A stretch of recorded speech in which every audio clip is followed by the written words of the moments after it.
L'histoire commence dans une chambre du palais royal, où une mère nommée Origine lit un conte de fées à sa fille, Hélène. Le récit parle d'un ancien royaume appelé Tenbal, où les habitants vivaient autrefois dans la joie et la paix. Mais un jour, des monstres envahirent le royaume. Le roi fit alors appel à leur plus puissant esprit pour les vaincre. Même avec l'aide de cet esprit, le héros de Tenbal ne parvint pas à éliminer toutes les créatures. Il supplia alors l'esprit de libérer toute sa puissance d'un seul coup. L'esprit accepta et, d'une attaque dévastatrice, anéantit tous les monstres. Mais cette explosion de pouvoir blessa grièvement le noble héros. Refusant de le laisser mourir, l'esprit le porta jusqu'au royaume spirituel, jurant qu'elle le ramènerait un jour à la vie. Pourtant, malgré sa promesse, le héros ne revint jamais. Le peuple attendit en vain son retour. Quelques années plus tard, Hélène est dans les bras de son père, Rhovell, tandis qu'elle écoute une autre femme terminer la même histoire à son propre enfant. Quand ce dernier demande ce qu'il est advenu du héros, Hélène déclare avec assurance qu'il est déjà revenu. Mais son père lui intime de se taire. Alors qu'il commande quelques brochettes, Hélène lui demande quand il rentrera enfin à la maison. Rhovell lui répond que ce n'est pas si simple. Il prend la nourriture et s'éloigne, mais un homme reconnaît soudain son visage et l'interpelle. En un instant, la foule commence à murmurer. Pris de panique, Rhovell s'enfuit pour se protéger. Poursuivi par plusieurs hommes, il saute par-dessus une charrette et s'engouffre dans une ruelle sombre qui ne mène qu'à une impasse. Les poursuivants l'y acculent, heureux de l'avoir retrouvé. Mais avant qu'ils puissent l'attraper, il se téléporte, les laissant interdits. Rhovell réapparaît sous un pont où Hélène lui demande pourquoi il fuit tout le monde. En larmes, il lui avoue que les gens l'ont érigé en héros durant son absence et qu'il ne veut pas porter ce fardeau ni subir cette attention. En voyant son père pleurer comme un enfant, Hélène repense à la rumeur populaire. Beaucoup croient qu'il est resté des années dans le coma, emporté par une magicienne. La vérité, c'est que sa mère, Origine, l'avait aidé à se rétablir entièrement. De fil en aiguille, ils s'étaient rapprochés et étaient tombés amoureux. Après leur mariage, Rhovell était même devenu un demi-esprit, incapable cependant de maîtriser ses nouveaux pouvoirs. Il s'était alors entraîné des années durant, jusqu'à les dompter, avant de revenir dans le monde aux côtés d'Hélène. C'est alors qu'Hélène révèle sa véritable identité. Bien qu'elle soit la fille de Rhovell, elle était autrefois une scientifique japonaise, réincarnée dans ce corps. Dans son ancienne vie, elle passait son temps à manipuler les éléments pour créer de nouvelles choses. Mais par un destin inexplicable, elle s'était retrouvée projetée dans le monde d'Hélène. L'histoire commence dans une chambre du palais royal, où une mère nommée Origine lit un conte de fées à sa fille, Hélène. Le récit parle d'un ancien royaume appelé Tenbal, où les habitants vivaient autrefois dans la joie et la paix. Mais un jour, des monstres envahirent le royaume.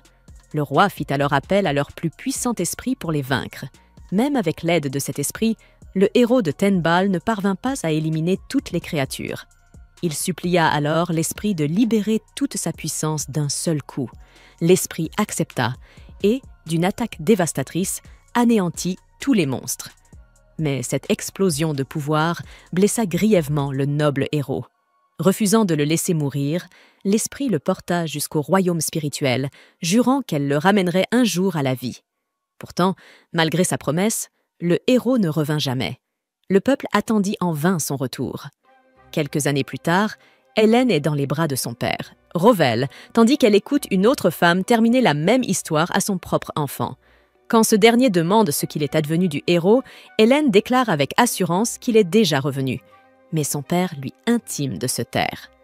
Alors qu'il commande quelques brochettes, Hélène lui demande quand il rentrera enfin à la maison. Rhovell lui répond que ce n'est pas si simple. Il prend la nourriture et s'éloigne, mais un homme reconnaît soudain son visage et l'interpelle. En un instant, la foule commence à murmurer. Pris de panique, Rhovell s'enfuit pour se protéger. Poursuivi par plusieurs hommes, il saute par-dessus une charrette et s'engouffre dans une ruelle sombre qui ne mène qu'à une impasse. Les poursuivants l'y acculent, heureux de l'avoir retrouvé. Mais avant qu'ils puissent l'attraper, il se téléporte, les laissant interdits. Rhovell réapparaît sous un pont où Hélène lui demande pourquoi il fuit tout le monde. En larmes, il lui avoue que les gens l'ont érigé en héros durant son absence et qu'il ne veut pas porter ce fardeau ni subir cette attention. En voyant son père pleurer comme un enfant, Hélène repense à la rumeur populaire. Beaucoup croient qu'il est resté des années dans le coma, emporté par une magicienne. La vérité, c'est que sa mère, Origine, l'avait aidé à se rétablir entièrement. De fil en aiguille, ils s'étaient rapprochés et étaient tombés amoureux. Après leur mariage, Rowell était même devenu un demi-esprit, incapable cependant de maîtriser ses nouveaux pouvoirs. Il s'était alors entraîné des années durant, jusqu'à les dompter, avant de revenir dans le monde aux côtés d'Hélène. C'est alors qu'Hélène révèle sa véritable identité. Bien qu'elle soit la fille de Rowell, elle était autrefois une scientifique japonaise, réincarnée dans ce corps. Dans son ancienne vie, elle passait son temps à manipuler les éléments pour créer de nouvelles choses. Mais par un destin inexplicable, elle s'était retrouvée projetée dans le monde d'Hélène. Rowell comprend enfin où Alberto voulait en venir. Il attend de lui qu'il chasse Agiel. Alberto acquiesce, avouant qu'elle a dilapidé la fortune des Vancraves et mené leur famille à la ruine par ses extravagances. Pourtant, au lieu de rentrer directement, Rowell fait détourner la carriole vers une église. En entrant, le prêtre reste bouche bée de le voir en chair et en os. Sans détour, Rowell lui demande d'organiser une cérémonie de mariage au plus vite. Intrigué, l'homme d'église lui propose plutôt une célébration fastueuse dans la capitale. Mais Rowell secoue la tête. Il veut que tout se fasse sans délai. Hélène, curieuse, lui demande pourquoi cette précipitation. Son père lui confie alors qu'il veut mettre fin aux manigances d'Agiel, une bonne fois pour toutes. Le prêtre prépare donc la cérémonie, mais s'arrête en demandant « Et votre épouse, seigneur Rowell ?» Un sourire traverse le visage de l'ancien héros. Il tend la main et un portail scintillant s'ouvre. De ce passage surgit Origène, bondissant dans les bras de son mari. Rowell s'excuse aussitôt pour la simplicité de ses noces humaines, mais Origène, radieuse, lui assure que le lieu ou la grandeur importe peu. Seule compte la joie de s'unir à lui une nouvelle fois dans le monde des hommes. Hélène, ravie, observe ses parents s'enlacer. Quant à Alberto et au prêtre, ils restent figés, frappés de stupeur. Rowell leur explique que son épouse est une esprit et que c'est pour l'épouser qu'il est devenu demi-esprit. La cérémonie commence. Le prêtre demande leurs vœux qu'ils prononcent d'une voix claire. Après avoir signé les registres, Origène se penche et scelle leur union par un baiser tendre. Émue, Hélène s'avance. « Tendez vos mains, je veux célébrer votre amour. » Ses parents échangent un regard perplexe, mais obéissent. Alors, Hélène fait apparaître le platine élémentaire. Sous ses gestes délicats, le métal pur se modèle en 2 anneaux qu'elle glisse sur leurs annulaires. Ce doigt, dit-elle, est relié au cœur. Le cercle symbolise un lien éternel entre 2 âmes. Puis, manipulant le carbone, elle façonne 2 diamants étincelants qu'elle sertit sur les alliances. Enfin, elle projette dans l'air une pluie de poussière de diamants, illuminant l'église d'un éclat féerique. Les parents, bouleversés, serrent leur fille contre eux. Et soudain, un rayon de lumière divine traverse les vitraux. 2 silhouettes apparaissent. Les déesses jumelles Val et Vol, souveraines de ce monde, venues bénir cette union hors du commun. Mariage. Avec l'approbation des 2 esprits, le prêtre confirme officiellement leur union, et Hélène est heureuse de pouvoir manipuler tous les éléments grâce à son pouvoir tricheur, la regardant accomplir des miracles. Alberto est encore plus surpris par la mystérieuse fille de Rowell. Avant que tout le monde ne parte, Hélène offre les diamants restants en cadeau au prêtre. Elle court vers ses parents et dit à Rowell qu'il avait l'air cool, ce qui le rend tout fier. Son sourire effrayant gâche l'humeur d'Hélène, qui commence à fixer Alberto, silencieux. Il la félicite rapidement pour son mariage. Rowell accepte ses félicitations avant de dire à Origène d'emmener Hélène dans le royaume des esprits. Voyant la confusion d'Hélène, il lui explique qu'Agiel pourrait se fâcher de sa présence. Rowell dit à sa fille qu'elle peut simplement le regarder à travers un miroir magique, et Origène acquiesce. Lorsque Origène mentionne qu'elle voudrait réduire Agiel en cendres, Hélène est surprise de voir que ses parents détestent autant cette femme. Rowell lui explique qu'Agiel est son ennemi et confie aussi qu'il craint que la famille royale tente de lui arranger un mariage. Alberto se sent mal à l'aise, car Hélène est encore une enfant, mais Rowell dit qu'il ne veut pas prendre de risques avec son apparence adorable. Une fois son explication terminée, Origène prend congé de son mari, et il monte dans le carrosse avec Alberto. Cependant, Rowell prend peur et commence à revenir vers sa mère. Alors Origen lui dit de se ressaisir et de finir ses affaires. Après que Rövel soit enfin reparti, ils entrent ensemble dans le royaume des esprits et trouvent un miroir magique pour observer l'aventure de Rövel. Dans le carrosse, Alberto se sent mal pour Rövel. Connaissant le caractère toxique d'Agiel, il se souvient qu'elle l'avait en quelque sorte forcé à l'épouser et qu'elle le traitait comme de la poussière ensuite.